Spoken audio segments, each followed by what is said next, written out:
Hello, Ignacy, Portal Games. How are you guys today? I was at a convention, as you can see. It's a tradition and I like this tradition a lot. So during this weekend there was a Pionek, my very own convention, 25th edition. I'm running this convention for the past 8 years. And this weekend there was a celebration of the 25th edition of the convention. We had almost 1,500 people attending. So we had a second-hand game store. We had almost 20 publishers with new games, with demos, with presentations. We had auction of games, which was ridiculous. I was running this with my friend Marek, who is behind the camera. And the prices for games were from €1, very low, to €10 to €12. And the highest bid that was done was for €25. And the bidder actually bought a game that was all in black stretch, and he even didn't know what he's bidding for. So you can imagine the atmosphere and the craziness that was happening when people were bidding just black boxes and believing that something happened, something interesting. The convention was great. We are all very tired. We had Monday was free at Portal office, and now we are recording. So let's go to the news. And the books arrived. Boardgames That Tell Stories Volume 2 is ready as promised. It will be at your home before Christmas if you are a backer of the book. And the only thing that left to do is, of course, to sign these books. So yesterday I signed about 200 books. My plan for today is to sign another 200 books, and my plan for tomorrow is to sign another 200 books. And therefore we will be ready to ship everything to backers. There was like 650 backers. So this is my plan for this week. The book looks awesome. I'm very proud of it. There are lots of good content here, lots of great articles. Thank you once again, all backers who supported me. For all of you who missed the campaign, the book will be at our Portal Games web store next year. But first, backers, I have to send and I have to ship it to backers, and then we'll be able to put some of the books in our web store. And Askboardgames, I just want to remind you, you can use hashtag Askboardgames on Twitter. You can ask questions also with Askboardgames hashtag here below on YouTube and ask me any questions, and I choose every week 3 or 4 questions and I give you my best answers. So let's start. Tabletop Together asks, how do you keep on making great games? Tabletop Together, thank you for the question. Thank you for the compliment. First of all, my key, my policy, my strategy is I'm the most complaining player you ever met and the most complaining player you ever will play with. I hate games, I complain on games, and I hate my prototypes as well. Every Tuesday during the after hours we play games, and as you can see I don't tweet a lot about this because most of these games I hate, and I don't want to put the critics online, so I don't criticize these games, but basically every game I play, I complain, it could be better, I can do it better, etc., etc. And it works as well for my prototypes. My games are destroyed over and over and over, and my playtester says, okay, Ignacy, this is good, and I say, no, this is shit, destroyed, and it takes months and months and months of making it better. And I give up with corrections, I give up with updates when I'm really tired. And hopefully the game is really good. So my policy, destroy as long as you can, as long as you have strength. Chris Schreiber asks, what have you learned about keeping backers engaged from your 2 previous Kickstarter campaigns for your books? Thank you, Chris, for the question. Thank you for question every single week for the series. And what I learned that I cannot do this. I think my Kickstarters were not very good in terms of running campaign. When I look at the Kickstarters done by professionals like Kulmin or Nod or Jamie Stegmaier, my Kickstarter was rather flat. So after finishing this campaign, which was successful for me, thank you very much, I had on my desk there is a piece of paper with the note. It was flat, it sucked. Next Kickstarter must be much better.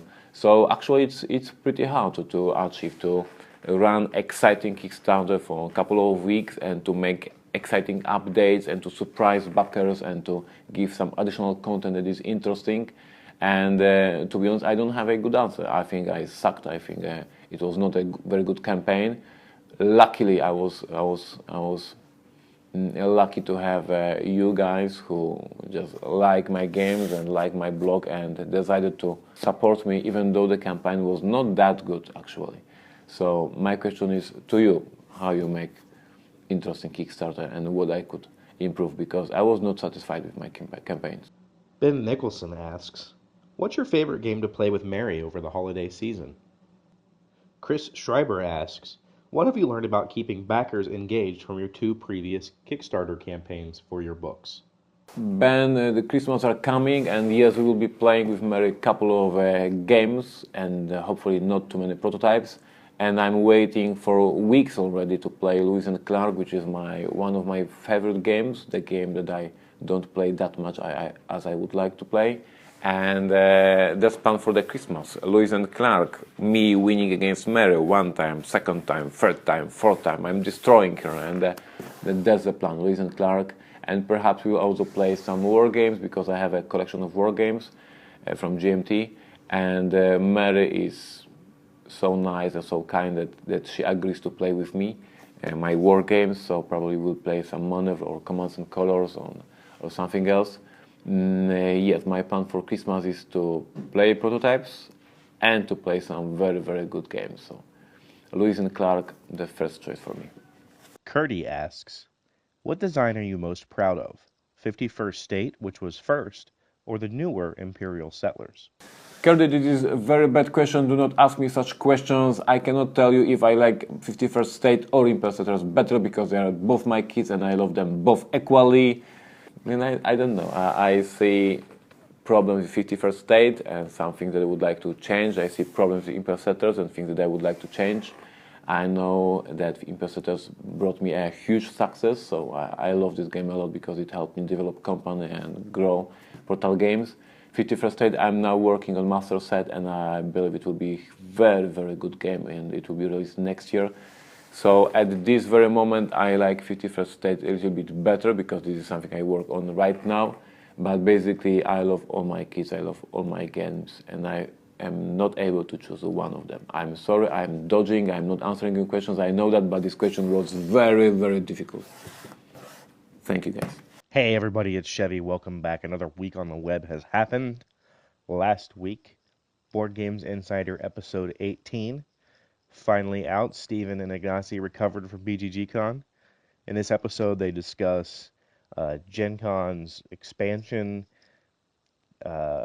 what street dates mean to publishers, and some new stuff coming next year. On Friday, we published an article about New York from the Neuroshima RPG. So if you're interested in the world of Neuroshima, definitely check that out. It's pretty cool. Monday, spotlight on Legacy, the Testament of Duke de Crece. We're gonna do like a Monday callback or throwback Monday, I guess you could call it, where we're gonna discuss some older products. Let me know if you like that sort of thing. I don't know what you want to see more of or what you want to see less of, but the more you can comment and tell us what you like to see, the more we can tailor the online experience for what you're looking for. Yesterday's article was about why can't we be friends and how to deck build, and I started with the barbarians. So I'd like to continue doing articles about the different factions. So if you like that, if you have comments on why I chose certain things, please put those in the comments below, and we'll think of that stuff going forward. Couple videos. Rodney Smith did a complete playthrough of Neuroshima Hex 2-part series. Definitely check that out on YouTube and on our page. And John Gets Games published a complete playthrough of Neuroshima Convoy, and it's excellent. So if you need to know how to play Neuroshima Convoy, or you just want to see it played, check out John Gets Games. That's it for this week. Thank you guys for watching, thank you for listening, thank you for trying to understand my English, thank you for your patience, and please subscribe, please Follow me on Instagram, Twitter, Facebook, and everywhere actually. And please subscribe to this vlog, and please recommend it to your friends, and do all the stuff that everybody talks. Just share the information that I'm giving some answers. And remember, you can ask me any questions. Use hashtag AskShevik, Ask Board Games, whatever you want, and I will answer. Stay tuned.